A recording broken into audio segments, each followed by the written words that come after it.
Bismillahirrahmanirrahim. Welcome students, this is class of physics for second year.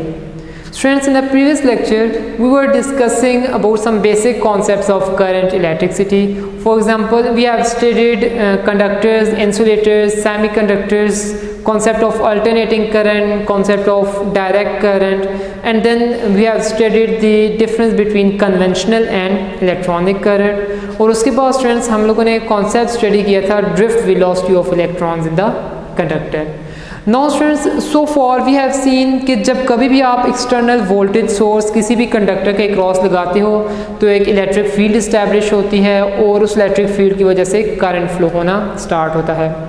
Now we are going to see the relationship between the applied voltage and the current flowing in the conductor, and this relationship, that is the relationship between applied voltage and current flowing in the conductor, is given by the famous law that you have already studied in your metric class, that is the Ohm's law. So our topic of discussion for today is the Ohm's law. History इसकी बहुत simple सी है. German scientist था name George Simon ohm. In 1826 he proposed this law, and this law gives you the relationship between three physical quantities.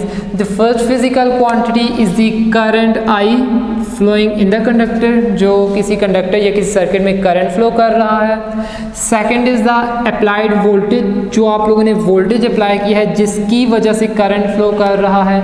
And the third thing is the electrical resistance, के उस conductor की जो electrical resistance है, जो opposition है to the flow of electric current. इन तीन physical quantities के दरमियान हमें रिलेशनशिप दे रहा होता है Ohm's law. So its statement is very simple. The current flowing in the conductor, किसी भी कंडक्टर में जो करंट फ्लो कर रहा होगा, that is directly proportional to the applied voltage as long as temperature of the conductor is kept constant. कि जब तक टेम्परेचर कंडक्टर का चेंज नहीं हो रहा, आप लोग जितना अप्लाइड वोल्टेज है उसी के करस्पॉन्डिंगली करंट फ्लो कर रहा होगा. अप्लाइड वोल्टेज बढ़ाओगे करंट बढ़ जाएगा.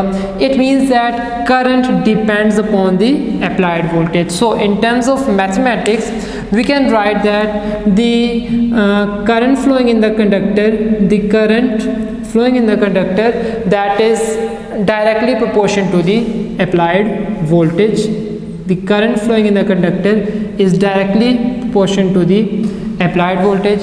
Now if I remove this sign of proportionality with a sign of equality, then I have to introduce a constant over here. So simply I can write that the current in a conductor, that is simply equal to some constant times voltage. Okay, if I introduce the value of this constant, I will get simply I, that is equal to 1 divided by R into V voltage, where I is a current in a circuit, V is the applied voltage, and R is the electrical resistance of that conductor. Let us explain this by the help of the figure. So again figure में हम लोग उसी तरह से एक cylindrical shape में conductor suppose करेंगे और उस कंडक्टर के क्रॉस हम लोग एक डायरेक्ट वोल्टेज सोर्स अप्लाई कर देंगे. So let us suppose that मेरे पास सिलेंड्रिकल शेप में एक कंडक्टर है. Suppose that this is the conductor.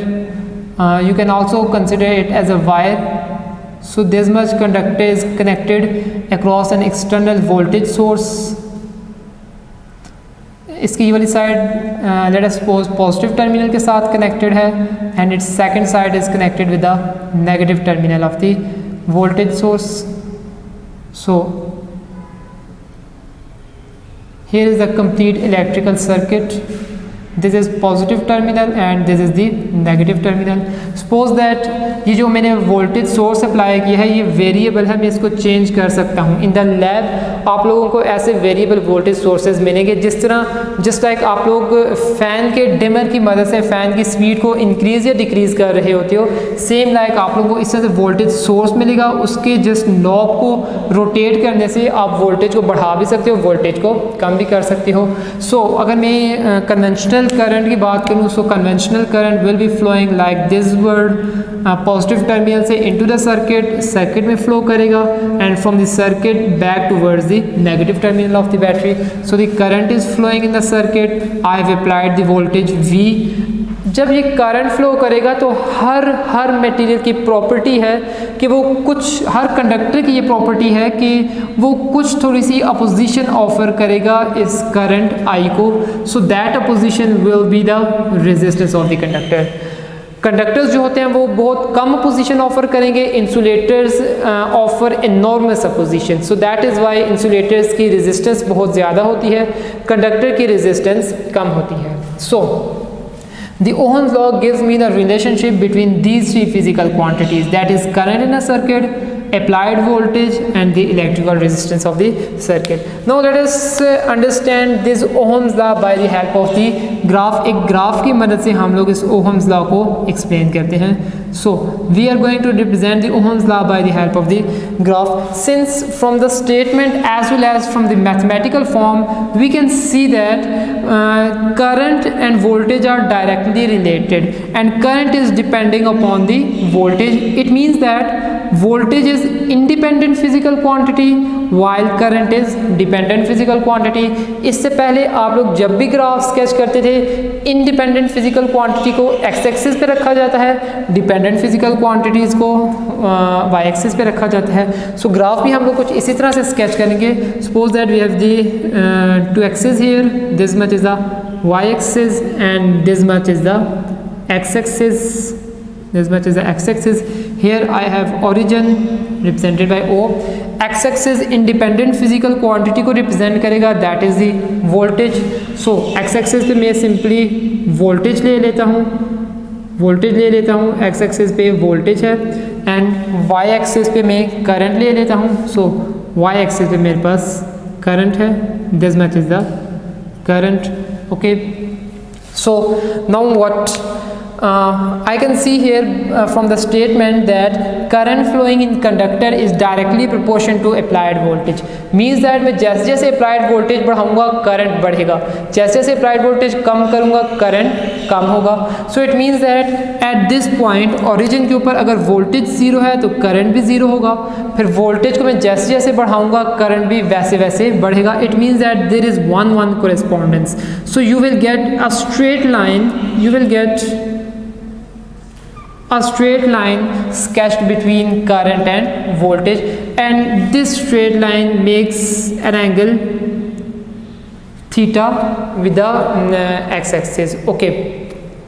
Now if I see over here from the graph, this graph also tells me कि जैसे जैसे मैं voltage को बढ़ा रहा हूँ, you can see here that इस point पे voltage की ये वाली वैल्यू है और current की ये वाली वैल्यू है. मैं जैसे ही वोल्टेज को बढ़ाऊंगा, मैं वोल्टेज को इस पॉइंट से इस पॉइंट के ऊपर लेके आऊँगा. So I can see from the graph that current also start increasing in a very same manner.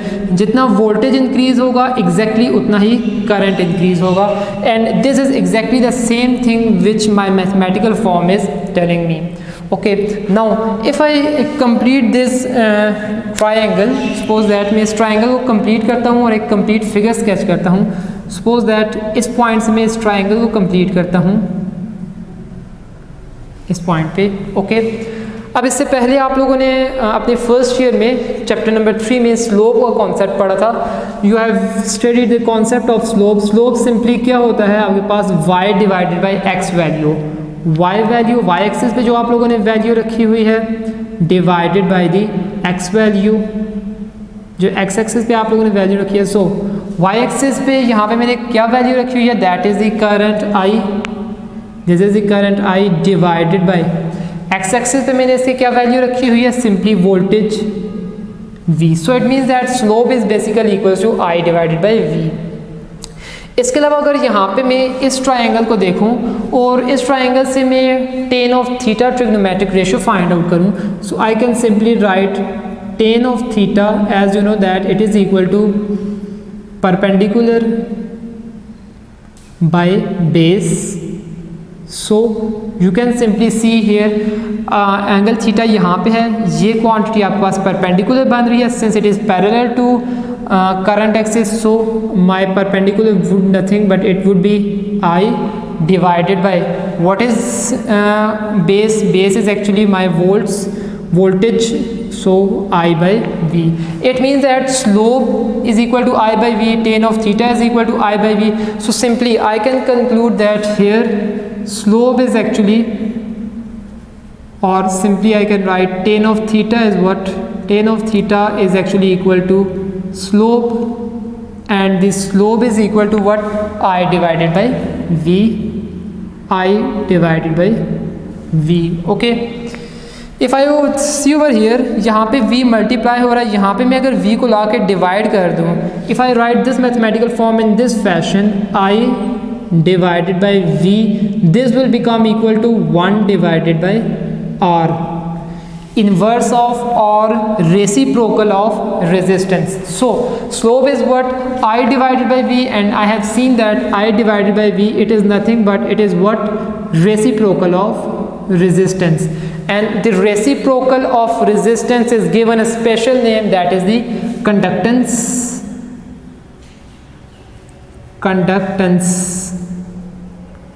and this conductance is indicated by symbol capital G in most of the books.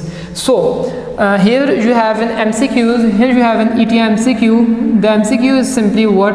That the slope of current voltage graph, or simply slope of voltage current graph is what?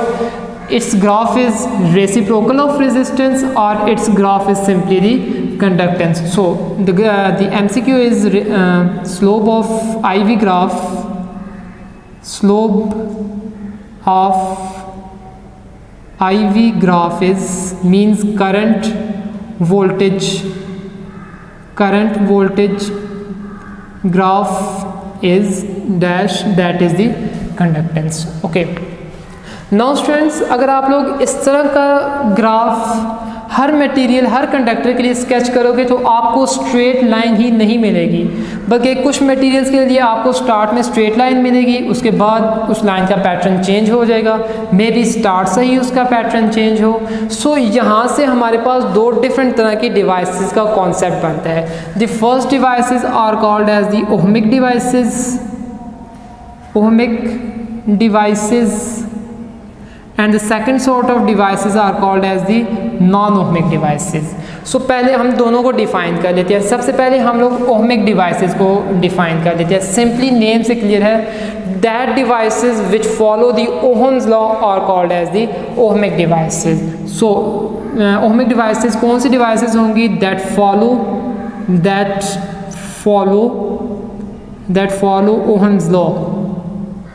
Ohm's law are called as the ohmic devices. अब I know that जो devices ohmic law को follow करती हैं उनका ये जो slope, उनका ये जो IV ग्राफ होता है, that will be the straight line. तो यहाँ से ohmic devices की हम लोग एक और डेफिनेशन भी कर सकते हैं, that devices for which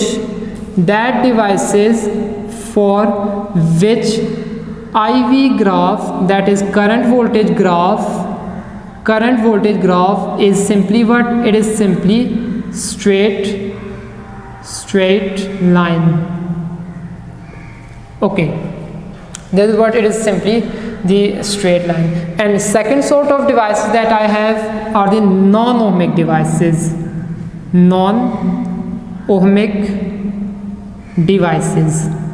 Okay, what sort of these devices actually are? So मैंने आपको बताया ऐसी डिवाइसेस जिनके लिए IV ग्राफ स्ट्रेट लाइन नहीं होता, such devices are called as the non ohmic devices. तो आप जिस तरह से आप लोगों ने ओहमिक डिवाइसेस को दो तरह से डिफाइन किया है, you can also define non ohmic devices in two different ways. First is that devices which do not follow Ohm's law are called as the follow Ohm's law are called as the non-ohmic devices. Or simply we can define non-ohmic devices as all those devices for which IV graph is not a straight line, all those devices for which IV graph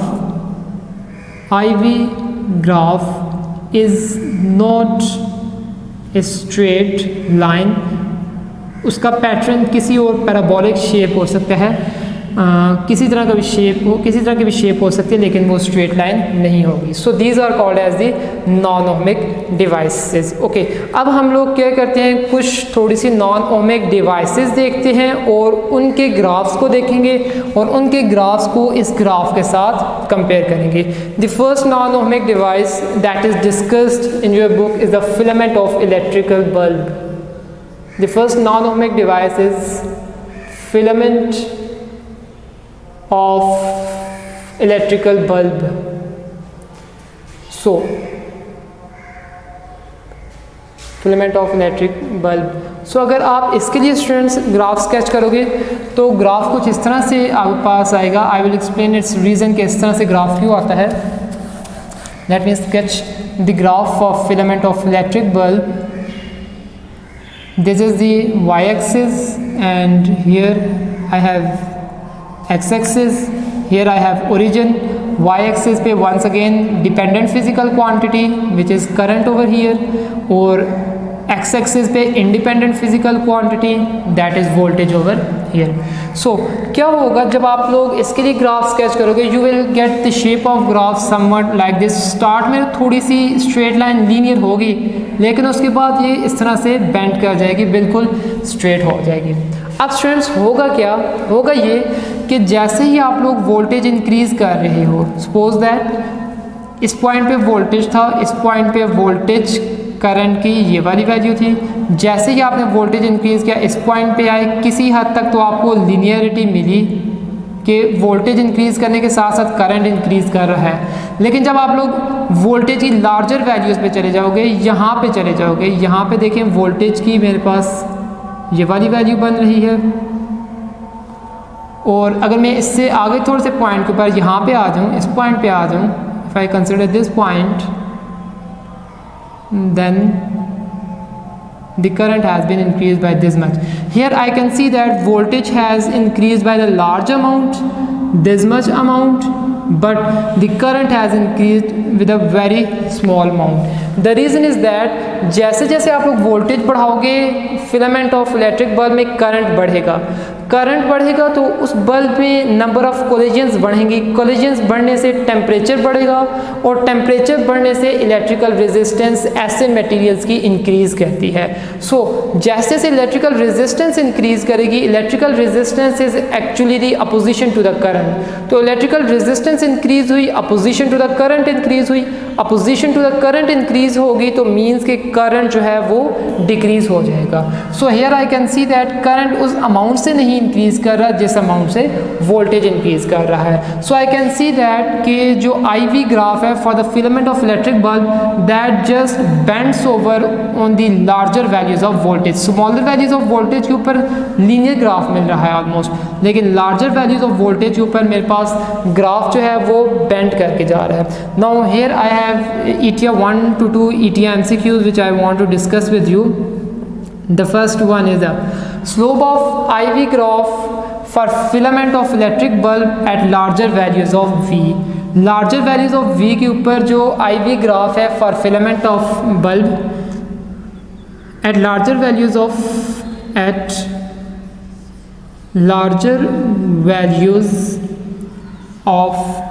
voltage, the slope of IV graph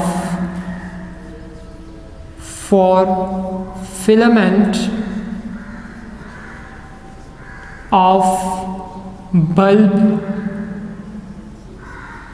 is dash, either it increases or it decreases. Okay, अगर आप slope की value देखो students, तो slope is what, it is I divided by V, that is 1 over R. So you can solve this MCQ by the help of this mathematical form. Slope is equal to I divided by V, which is actually equal to 1 divided by R, and which is equal to actually conductance. अब students अगर आप देखो larger values of V के ऊपर voltage की value ज़्यादा increase हो रही है, करंट की वैल्यू कम इंक्रीज़ हो रही है. मतलब वोल्टेज की वैल्यू ज़्यादा इंक्रीज़ हो रही है, डिनोमिनेटर ज़्यादा इंक्रीज़ हो रहा है, जबकि करंट की वैल्यू कम इंक्रीज़ हो रही है, न्यूमिनेटर कम है। मतलब न्यूमिनेटर की वैल्यू कम है, डिनोमिनेटर की वैल्यू ज़्यादा है, तो स्लोप की वैल्यू ऑब्वियसली क्या हो जाएगी, स्लोप की वैल्यू डिक्रीज होने लग जाएगी। So at larger values of voltage the slope of IV graph for filament of electric bulb decreases. So students, we were discussing about the slope of IV graph for the filament of electric bulb, and we have seen that this slope decreases because at larger values of voltage increases by a large quantity but current increases with a small quantity. So denominator बड़ा होगा, numerator छोटा होगा, तो slope जो है वो decrease करेगा. Since slope is equal to conductance, तो slope decrease करेगा, इसका मतलब conductance भी decrease करेगी. Conductance decrease करेगी, conductance और resistance का inverse relation है. So conductance decrease कर रही है तो resistance increase करेगी. So second MCQ, here I have first MCQ. So second MCQ is the resistance of the filament of electric bulb. Resistance of filament of bulb dash at larger values of V. Larger values of V. So at larger values of V, since slope decreases, so conductance decreases. If conductance decreases, then the resistance increases. So the MCQ is simply increases. So this was all about this slope of the filament of electric bulb. Second device which is non-ohmic is the thermistor. Thermistor is actually this basically a conductor whose resistance sharply decreases with increase in temperature. तो अगर आप इसके लिए graph sketch करेंगे, so its graph would be simply, हम लोग इस तरह से एक्सिस स्केच कर लेते हैं. This much is the y axis and this much is the x axis. Here at the y axis I have current, physical quantity, and at x axis I have voltage, physical quantity, which is independent. So here and here I have the origin.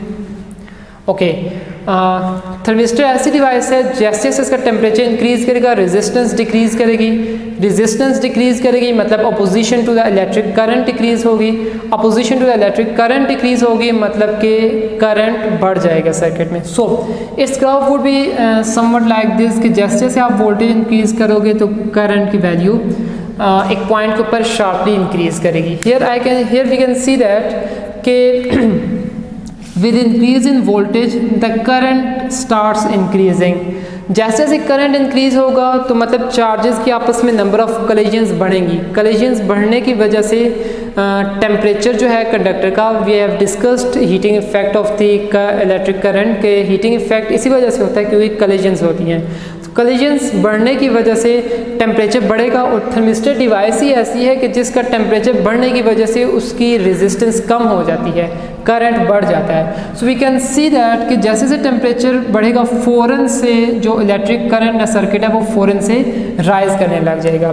So again we are going to discuss the very same ETI MCQs but this time for the thermistor. Okay, for the thermistor अगर मैं इसी MCQs को for the thermistor लिखूँ, at larger values of voltage the slope of IV graph for, आप लोगों ने यहाँ पे थर्मिस्टर वाले केस में सिंपली क्या कर देना है, फिलामेंट ऑफ इलेक्ट्रिक बल्ब के बजाय आप लोगों ने यहाँ पे थर्मिस्टर कर देना है. For thermistor dash. अब अगर आप लोग स्टूडेंट्स थर्मिस्टर के लिए देखो लार्जर वैल्यूज़ ऑफ वोल्टेज अगर मैं इस वैल्यू को देखूँ, यहाँ पे इस पॉइंट पे वोल्टेज की ये वाली वैल्यू है और इस पॉइंट पे करंट की मेरे पास ये वाली वैल्यू है. This is the value of the current I. Okay, मैं वोल्टेज को थोड़ा सा चेंज करता हूँ, वोल्टेज को मैं यहाँ पे लेके आता हूँ.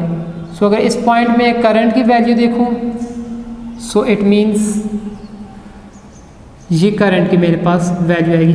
इट मीन्स कि मैं वोल्टेज में थोड़ा सा इंक्रीज़ किया है बट मेरे पास एनॉर्मस इंक्रीज़ आया है इन द करंट. नाउ अगर मैं वंस अगेन स्लोप के लिए मैथमेटिकल फॉर्म देखूं, for the slope we know that slope is equal to I by V, so you can write it I divided by V, and this is equal to 1 over R, and which is equal to G, 1 over R, and this is equal to the conductance. Now here I can see that there is small increase in voltage causes large increase in current. So denominator यहाँ पे मेरे पास छोटा है, numerator मेरे पास बड़ा है. सो ये सारी की सारी रेशियो 1 से ग्रेटर होगी. सो मेरे पास स्लोप क्या होगा, वो इंक्रीज कर रहा है. So for this case the answer for this MCQ will be increases. Slope मेरे पास इंक्रीज कर रहा है, स्लोप इंक्रीज कर रहा है, इसका मतलब कंडक्टेंस भी इंक्रीज कर रही है. Since slope is increasing, so it means that conductance also increases. Now if the conductance is increasing then the resistance, because the conductance and resistance are oppositely और इन्वर्सली रिलेटेड. सो कंडक्टेंस बढ़ रही है तो resistance कम हो जाएगी. और हम लोगों ने थर्मिस्टर को डिफाइन इस तरह से किया है कि जैसे जैसे टेम्परेचर बढ़ेगा रेजिस्टेंस कम होने लग जाएगी. तो ग्राफ भी हमें इसी बारे में ही इंफॉर्मेशन दे रहा है. The last graph is for the semiconductor diode. Third is for the semiconductor diode. इस डायोड के बारे में आप लोग आईवी ग्राफ इसका सेमीकंडक्टर्स वाला जब चैप्टर पढ़ेंगे तब भी आप लोग इसको डिटेल में पढ़ेंगे. अभी जस्ट हम लोग ओहम्स लॉ के रिस्पेक्ट से इसके ग्राफ को देख लेते हैं. सो इसके लिए मैं अगर ग्राफ स्केच करता हूँ, so I will take the Y axis as the current axis and I will take the x-axis as the voltage axis. So here I have the voltage. Okay अब मैं जैसे जैसे इस डायोड के लिए ये होगा, आप लोग वोल्टेज को इंक्रीज़ करोगे करंट नहीं बढ़ेगा जब तक वोल्टेज की एक खास वैल्यू आपको नहीं मिल जाती. That particular value of voltage is commonly known as a potential barrier. जैसे ही आप लोग पोटेंशियल बैरियर से आगे थोड़ा सा वोल्टेज इंक्रीज़ करेंगे, enormous amount of current starts flowing through the diode. So initially suppose that if this is the origin, this point is the origin, तो आप लोग किसी हद तक वोल्टेज को इंक्रीज़ करेंगे, करंट बिल्कुल नहीं प्रोड्यूस होगा. This line is showing me that I am increasing the voltage but current is not being increasing. लेकिन एक खास value, let's say this is the potential barrier which is indicated by V P. V means potential, V means potential, V P whole here means potential barrier. So अगर आप इस point थोड़ा सा आगे जाओगे तो करंट फ़ौरन से सर्किट में इंक्रीज़ कर जाएगा. सो इट मीन्स दैट कि हमें एक ख़ास पोटेंशियल की वैल्यू चाहिए, एक ख़ास वोल्टेज की वैल्यू चाहिए. उस वोल्टेज की पॉइंट से जैसे ही मैं आगे जाऊंगा करंट इनॉर्मसली स्टार्ट्स इंक्रीजिंग. और इसके लिए अगर मैं ये दोनों एमसीक्यू डिस्कस करूँ, the answer would remain same just like for the thermistor. जैसे ही आप लोग लार्जर वैल्यूज़ ऑफ वी के ऊपर जा रहे हो, सपोज दैट वी की इस वैल्यू के ऊपर मेरे पास करंट की ये वैल्यू है, और जैसे ही मैं थोड़ा सा वी को इंक्रीज़ कर रहा हूँ, इस पॉइंट पे आता हूँ, सो करंट की वैल्यू मेरे पास एनॉर्मसली इंक्रीज़ कर रही है, इस पॉइंट पे आ रही है. So it means that at larger values of V the slope of I V graph for the diode is also increases, and since the slope is increases it means that conductance also increases. Students ये वाला topic आप लोग इससे पहले अपनी matric class में पढ़ के आ चुके हो. सो इस टॉपिक में जो इम्पॉर्टेंट चीज़ है वो इन ग्राफ्स से अंडरस्टैंडिंग करना, और किसी भी डिवाइस का अगर आपको ग्राफ दे दिया हो उस ग्राफ को आप लोग कैसे डिस्कस करोगे, ये चीज़ इम्पॉर्टेंट है. So read from your book, और बुक के साथ साथ ये जो लेक्चर में मैंने आपको पॉइंट्स बताए हैं, ये पॉइंट्स अपने माइंड में रखें. ये ईटीए के जो एमसीक्यूज़ हम लोगों ने डिस्कस किए हैं, इनको एक बार दोबारा देख लें, इनको अच्छे से समझ लें. हो सकता है पेपर में आपको किसी भी डिवाइस के लिए आईवी ग्राफ गिवन हो और आपसे कहा गया हो डिस्कस करें इसके आईवी ग्राफ को. तो आईवी ग्राफ में बेसिकली आप उसके स्लोप को डिस्कस कर सकते हैं, उसकी कंडक्टेंस को, उसकी रेजिस्टेंस को डिस्कस कर सकते हैं, और इनसे रिलेटेड कंक्लूजन्स ड्रॉ कर सकते हैं. Inshallah, in the next lecture we will study in detail about the electrical resistance of a conductor. Now before concluding today's lecture, आपकी एग्जाम्पल है, example number 12.2 from your lecture. उस example में simply आप लोगों ने ओहम्स लॉ वाला relationship use करना है, that is I is equal to V divided by R. ये आप लोगों ने रिलेशनशिप यूज़ करना है. वहाँ पे आपको करंट की वैल्यू गिवन है, वोल्टेज की वैल्यू गिवन है, आपने सिंपली रेजिस्टेंस फाइंड आउट करनी है. So R will be equal to V divided by I. So voltage भी आपको प्रीफिक्सेस में गिवन है, करंट भी प्रीफिक्सेस में गिवन है, इनके यूनिट्स को सेम करके आप लोगों ने सिंपली सॉल्व कर देना है. That example is solve in the book and it is homework for the you. Inshallah, in the next lecture we will study about the electrical resistance. Till there, students, Allah Hafiz. Thank you very much.